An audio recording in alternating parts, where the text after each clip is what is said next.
Website content doesn't expire. Once you publish it, it just keeps working forever. That is absolutely not true, and I'm going to talk you through why that is. Hello and welcome to Engage and Thrive, also known as EAT, your coffee catch-up with me, your host, Taelon, where we will go through common problems and hurdles that come up in business, marketing and advertising and try and demystify them. I know firsthand how complicated and confusing it can seem with all the different acronyms and all the things to do in business. So let me try and help you be better in business. First things first, let's start with grabbing a coffee. So this misconception comes from set it and forget it, which unfortunately far too many people think like that when it comes to website content.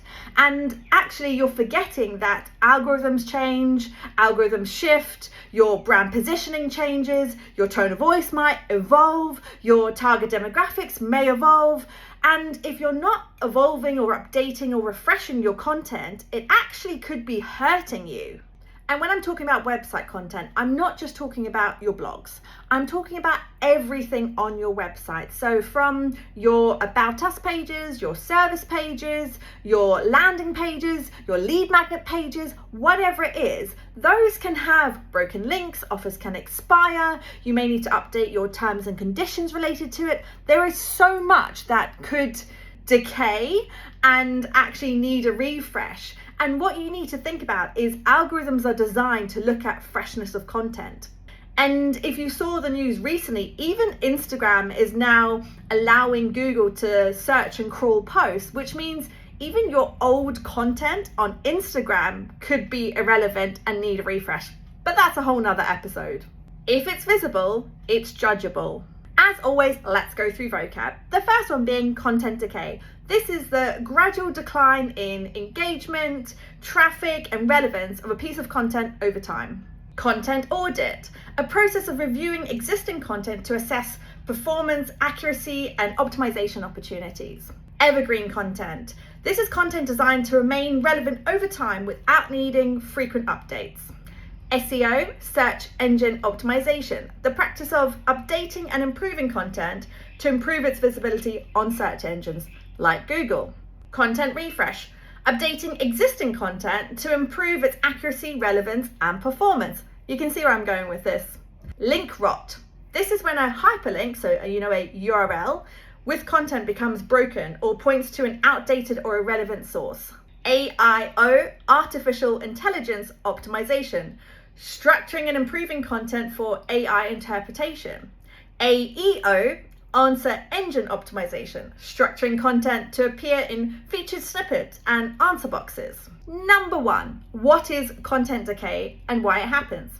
Content decay can impact any page on your website, a blog article, your homepage, your About Us page, your service pages.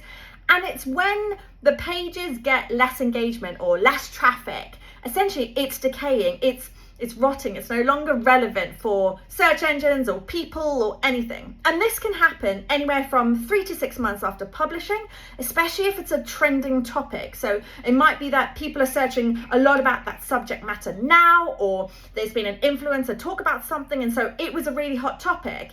And then 6 months down the line, everyone's forgotten about it. Or it can actually be that a competitor has written an article or a page, published a page that is more relevant than yours. So if you're thinking about trending topics being 3 to 6 months, then if you think about your evergreen content or your service and About Us pages, you know, your BAU pages that you have, those would take a lot longer to have content decay, because these pages should be your bread and butter, okay? So they're really about your business and they're not related to trending or hot topics. However, if your website hasn't been updated in 3 to 5 years, then from an algorithm perspective, they're actually thinking that your website is stale or even abandoned. So a lot of times the algorithms won't even be ranking your website anymore because it sees it as abandoned, it sees it as stale, it doesn't see any freshness in your content. Content decay can also happen from a internal business perspective. So if your brand positioning has evolved, or your tone of voice, your target demographic, your geographical reach, anything like that can actually cause content decay as well, because if you're positioning your business in a certain way and your website doesn't reflect that, you're potentially then not getting the right engagement on your pages because it's not relevant to your target demographic or how you're positioning yourself. The other thing is educational pieces or blog articles where you may use research papers or data and link to information. Those other websites can take their content down or redirect it or change it. And also, if you're wanting to be an industry leader and you're doing education content and you're thinking about those research papers, then having something that's 3 years old on your website, although it may have been relevant at the time, is no longer relevant. And again, that can actually trigger a high bounce rate and low engagement, because if someone lands on that page and sees, oh, that education piece they wrote is from 2020, that's no longer relevant, it's not interesting to me, and they'll bounce off. Number 2, how to fix and avoid content decay. So the first thing is running regular audits of your content on your website. Now, this could be something as simple as running a content audit on your website, visually looking at it, okay? Going through your homepage, your about us, your service pages, and thinking, does this reflect who we are? Does this stand for everything we talk about from a sales perspective or from content that we're putting out on social media? The other way is running a content audit through things like Google Search Console, looking at your top 5 performing pages or your top 20 performing pages. This very much depends on how many pages you have on your website. But again, looking at where have been big drops in traffic, where have there been lower engagement than you expect on certain pages or certain articles. And then you need to look at all the content and think, what's broken, what's old, what's stale, what could just do with a refresh, or what needs a whole rewrite. And again, when you're doing these updates, you then want to tell Google and tell the different search engines that this needs to be re-indexed because you've refreshed it. Again, sending good signals about refreshing your content.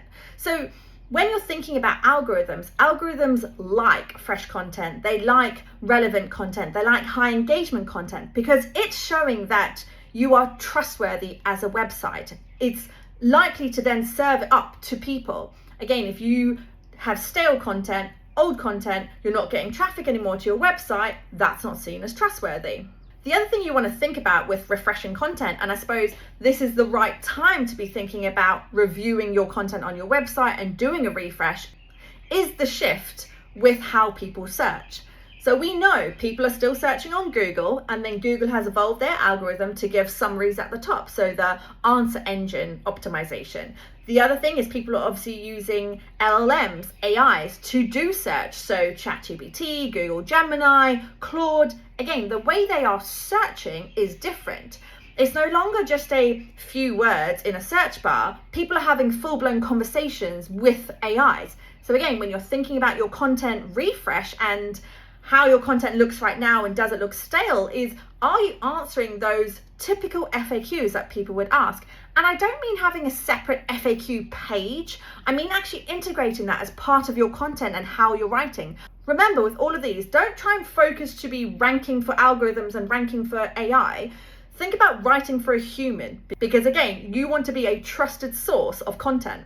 And then again, looking at your content types. So if you have blog pieces where there were certain articles you wrote because that was a trending topic and it's no longer relevant, you can obviously keep that and leave it. And you don't necessarily need to do a refresh because it was relevant at the time. But like I mentioned, if you have education pieces or if you are linking to a lot of other external websites, again, do an audit and check those links are all still working, because all of that can send signals to search engines and AIs that your content isn't fresh. You can use tools like SEMRush. They're really good at identifying broken links on your website. And the other thing you may want to think about doing is actually having a content tracking system or a way of knowing when last you updated your content.